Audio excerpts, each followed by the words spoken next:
Hello and welcome back to another On the Rest Way and to another edition of NXT Out of 10. Big show today because we've got the start of a tournament after Indy Hartwell relinquishing her NXT Women's title going to the main roster. Obviously lots of changes on NXT as well with multiple main roster call-ups. So yeah, let's get straight into it. And we started off with Dolan versus Stratton in that Women's Championship tournament.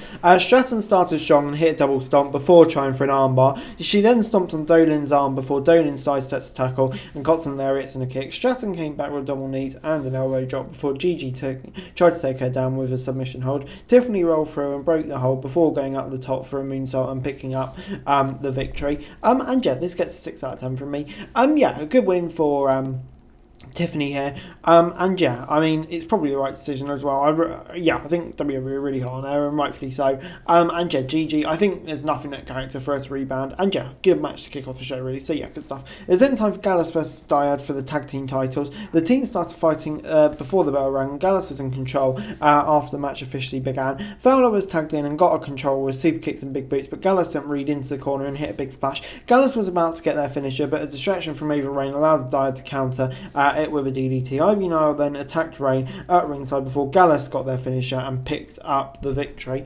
And yeah, another really good match here. Gallus retaining. I like what they're doing here. The Dyad, yeah, we all know what's going on with the Dyad at the moment. So yeah, I mean, it was never really in doubt, but you know, with these tag teams, it still was a good match. So I'm going to give it a 7 out of 10. But yeah, I mean, just like the Dyad guys, they want to get their release, you know. With Andre Chase still out of action, Duke Hudson was running Chase U and had lessons, plans, tests and everything. Bernal came in to make fun of them before Duke booked a match with him, and on the way back from a break, we saw a short video of a hooded person watching tapes from recent attacks on the superstars before heading ringside. Interesting. It's then time for Duke Hudson versus Javier Bernal. Bernal tried to get Duke into the corner, but Hudson proved him down to the match instead. Javier then left the ring and came back to get the advantage of it, but Duke turned it around with a big hip toss. Duke then hit a big strike and a sidewalk slam before getting a lariat and a senton. Bernal took a German suplex before Duke got his Rose Edge finisher and picked up the win. And yeah, 6 out of 10 from me.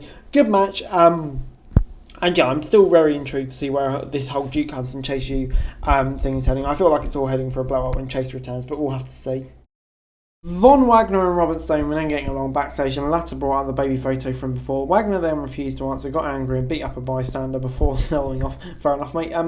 Damon Kemp was then taking on Eddie Thorpe. Thorpe started strong and hit a crossbody and some chops before Kemp got a suplex off a counter and got an earful. Kemp then hit a rolling senton before Thorpe returned with big strikes and a splash in the corner. Eddie then got a single leg Boston Crab before Kemp wanted to get to the ropes and break it up. Thorpe then took a kick on the face before kicking down Kemp as well. Thorpe went for the diving elbow drop and picked up the win. And yeah, it gets a 5 out of 10 from me. I don't know, it's kind of felt like a nothing match. I know that it's been building Thorpe up, but yeah, I didn't really get anything from this. But yeah, Bron Breakker was backstage and said he was sent Trick Williams to the same hospital he sent Mello before Dijak took on Ilya Dragunov. Dragunov came in with some big chops in the corner early on before hitting a drive. Ilya then went up top, but Dijak dropped him outside. Back in the ring, Dijak came back with some big boots and a near fall off a big boot. Outside, Dijak got a steel chair. The ref tried to stop him before he flung the official across the ring and beat Ilya with a chair. The ref called off the match before Dijak continued his assault and sent Dragunov into the ring post at the apron and finally trapped him under steel steps and stood on it. So yeah, a bit of a brutal finish here, you have to say, but it gets a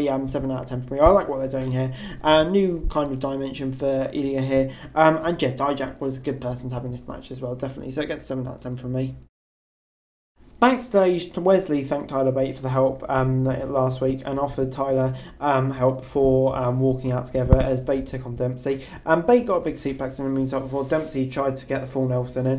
We then got a suplex from Dempsey before Bate countered out of a submission move and kicked Charles in the face. Gacy came out of ringside and Gulak ran over to him and Wesley before Bate hit a big dive on him. Bate then was about to finish the match, but Drew distracted the ref and Gacy got a cheap shot on Tyler before Dempsey hit his finisher to pick up the win. And yeah, it's 6 out of 10 for me. Definitely a surprising result, but I feel like it's lining a Bate up for a feud with someone. Yeah, I don't know. I just don't know where they're going with Bate at the moment. Hopefully they're doing something with him because he deserves it. But yeah, not too sure about this. 6 out of 10. Mello was at a barbershop and saw the promo from Bron before walking out and heading to ringside to help Trick.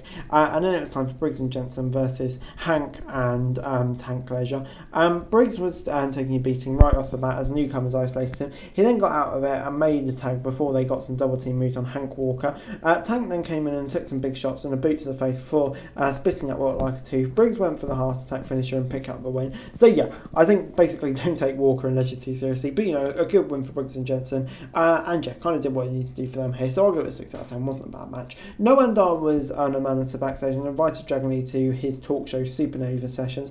Nathan Fraser was in the news segment called Hard Hitting Truth and talked about Noam Dar's show that will return next week. He said Dar treats his Heritage Cup like a baby, but he might lose it soon. Interestingly, that's going to be defended, but yeah, too many talk shows here. It was then time for Kiana James versus Lyra Valkyria in the Women's Championship tournament. Valkyria started strong, got near falls before they countered each other's submission holds. James took a botched Rana arm drag before Lyra was sent into the ring post from the apron. After a break, Lyra tossed James outside the ring and hit a big drop kick through the ropes. Jane came back in with a knee strike and got a powerbomb for a near fall. Lyra, though, hit a spinning kick and picked up the win. And yeah, I don't know, it gets a 5 out of 10 from me, this. Wasn't a great match, I don't think. Lyra winning, probably right decision. But yeah, I don't know, on the first night of the women's tournament, didn't get masses out of it, which is a bit concerning. But, hopefully it picks up as it go along, if you know what I mean. Tony D and Stacks were then at Gallus' bar and demanded the title match. The two teams had a stare down and the Don had to leave since Gallus boys outnumbered him. It was then time for Bron Breakker versus Trick Williams in our main event. Williams unloaded on Bron right away and took him down and outside near the announcer's desk. Bron countered into a suplex and dropped Trick on the desk before getting some big moves in the ring. Next up, Trick got a near fourth takedown before Breakker got some big kicks to the face but managed to hit a spear. Bron got the recliner and locked in before Williams tacked out. Bron attacked him after the match and locked in the recliner as Hayes came out and rushed to the ring. Bron countered the attack and took him down with a spear before taking the NXT title and taunting Mello with it. And yeah, great way of NXT to go off the air. Him defeating both, looking like a really good heel. Definitely feels revitalised. And yeah, I can't wait for the rematch. It's going to be great. And yeah, overall this week, NXT gets 6 out of 10 for me. Yeah, I'd say a bit of a hit and miss NXT this week. Some of the action was really good, some of the matches were really good, but on the whole, there were some bits as well that I wasn't so sure about. So yeah, I'd say it was down the middle. It was a solid NXT, solid enough. But anyway, guys, that's it for the video. Thanks very much for watching. If you like, share, subscribe, and what's going on with daily wrestling news and subscribe to my channel, and I'm greatly appreciated. Thanks very much for watching. Peace.